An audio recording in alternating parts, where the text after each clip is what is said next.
అంగన్వాడీల ఐక్యత, అంగన్వాడీల ఐక్యత, అంగన్వాడీల పట్ల కేంద్ర రాష్ట్ర ప్రభుత్వాల మొండి వైఖరి, అంగన్వాడీల పట్ల కేంద్ర రాష్ట్ర ప్రభుత్వాల మొండి వైఖరి. సమావేశాల్లో చర్చించాలి అంగన్వాడీల సమస్యలను. అసెంబ్లీ బడ్జెట్ సమావేశాల్లో చర్చించేంత వరకు అంగన్వాడీలను తీసుకువచ్చింది ప్రభుత్వం. వాటిని కూడా వెంటనే రద్దు చేయాలి. గుజరాత్ కోర్టు తీర్పు ప్రకారము అంగన్వాడీ టీచర్లను హెల్పర్లను పర్మనెంట్ చేయాలి. కనీస వేతనం 26,000 ఇవ్వాలి. అలాగే సుప్రీంకోర్టు తీర్పు ప్రకారము కనీస సమాన పనికి సమాన వేతనము ప్రభుత్వం చెల్లించాలి. మరి కాంగ్రెస్ ప్రభుత్వము అధికారంలోకి రాకముందు అంగన్వాడీలకు మేనిఫెస్టోలో 18,000 వేతనం ఇస్తాము, ఈఎస్ఐ పిఎఫ్ సౌకర్యాలు కల్పిస్తామని ప్రభుత్వము చెప్పింది. మరి ఆ సౌకర్యాలను కల్పిస్తూ కనీస వేతనం 26,000 ఇవ్వాలని మేము ఈ సందర్భంగా డిమాండ్ చేస్తూ ఉన్నాము. అలాగే ఇప్పుడు 19న బడ్జెట్ ప్రవేశపెడతారు. జరగబోయే బడ్జెట్లో అంగన్వాడీలకు ఖచ్చితంగా కనీస వేతనం 26,000 ఇవ్వాలని మేము ఈ సందర్భంగా డిమాండ్ చేస్తున్నాము.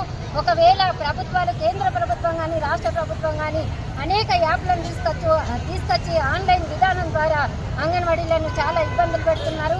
ఈ యాప్లన్నీ రద్దు చేసి ఒకే యాప్ ఉంచాలని మేము ఈ సందర్భంగా డిమాండ్ చేస్తూ ఉన్నాము. ఈ 48 గంటల ధర్నానే కాదు, రాబోయే రోజులలో ఇంకా పెద్ద ఎత్తున పోరాటాలకు సిద్ధమవుతామని మేము ఈ సందర్భంగా తెలియజేస్తున్నాం. కేంద్ర రాష్ట్ర ప్రభుత్వాలు అవలంబిస్తున్న ఐసిడిఎస్ వ్యతిరేక విధానాలను నిరసిస్తూ ఐసిడిఎస్ స్కీమ్ను బలోపేతం చేయాలని, అంగన్వాడీ సెంటర్లను బలోపేతం చేయాలని, అదేవిధంగా ఏదైతే పేద పిల్లాడికి ఈరోజు అంగన్వాడీ సెంటర్ల ద్వారా పౌష్టికాహారం అందుతున్నదో, ప్రీ ప్రైమరీ ఎడ్యుకేషన్ అందుతున్నదో దాన్ని పరిరక్షించాలని కోరుతూ, అదేవిధంగా అంగన్వాడీల సమస్యల పరిష్కారం కోసం ఈరోజు anganwadi helpers and teachers CITU union ఆధ్వర్యంలో 48 గంటల పాటు జిల్లా కలెక్టరేట్ కార్యాలయం ముందు గంట వరకు ధర్నా కార్యక్రమాలు నిర్వహిస్తూ ఉన్నాం.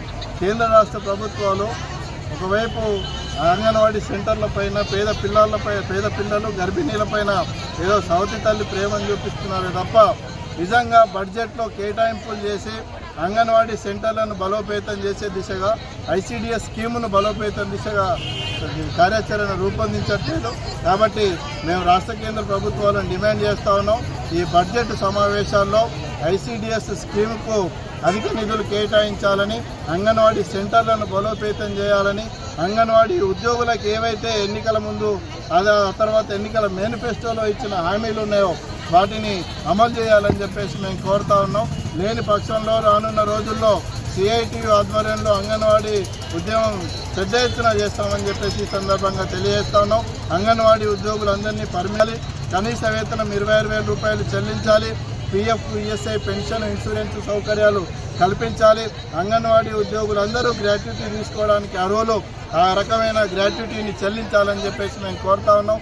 మరోవైపు రిటైర్మెంట్ బెనిఫిట్స్ టీచర్లకు 2 లక్షలు, హెల్పర్లకు 1,00,000 రూపాయలు ఇవ్వాలి.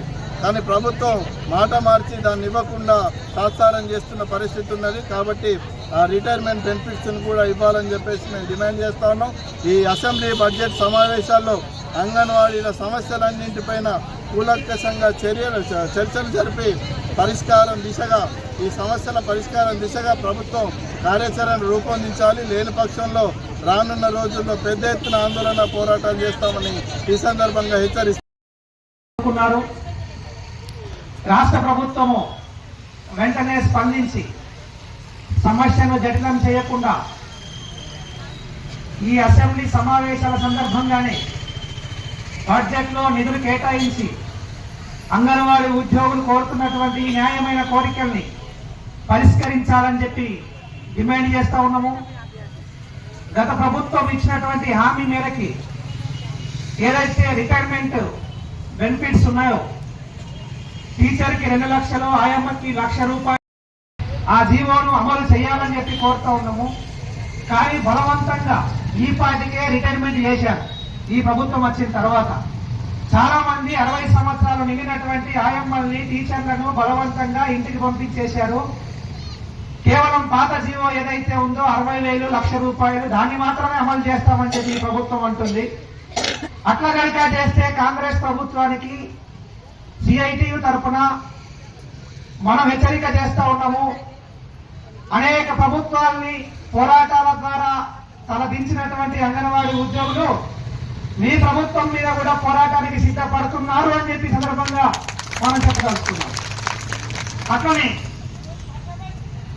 పెరుగుతున్నటువంటి ధరలకు అనుగుణంగా కనీస వేతనం 26,000 రూపాయలు ఇవ్వాలని చెప్పి సుప్రీంకోర్టు డైరెక్షన్స్ ఉన్నాయి. గత ప్రభుత్వము కొద్ది గొప్ప వేతనాలు పెంచింది. 2 సార్లనో 3 సార్లనో వాళ్ళు వేతనాలు పెంచారు. ఈ ప్రభుత్వం అధికారంలోకి వచ్చి సంవత్సరం గడిచింది. ఇప్పటి వరకు రూపాయి కూడా వేతనం పెంచలేదు. కాబట్టి తక్షణమే అంగన్వాడీ ఉద్యోగులకు 26,000 రూపాయల వేతనాన్ని నిర్ణయిస్తూ ఈ బడ్జెట్ లో నిధులు కేటాయించాలని చెప్పి మనం డిమాండ్ చేస్తా ఉన్నాం. దాంతో పాటు కేంద్ర ప్రభుత్వం చేస్తున్నటువంటి కుట్ర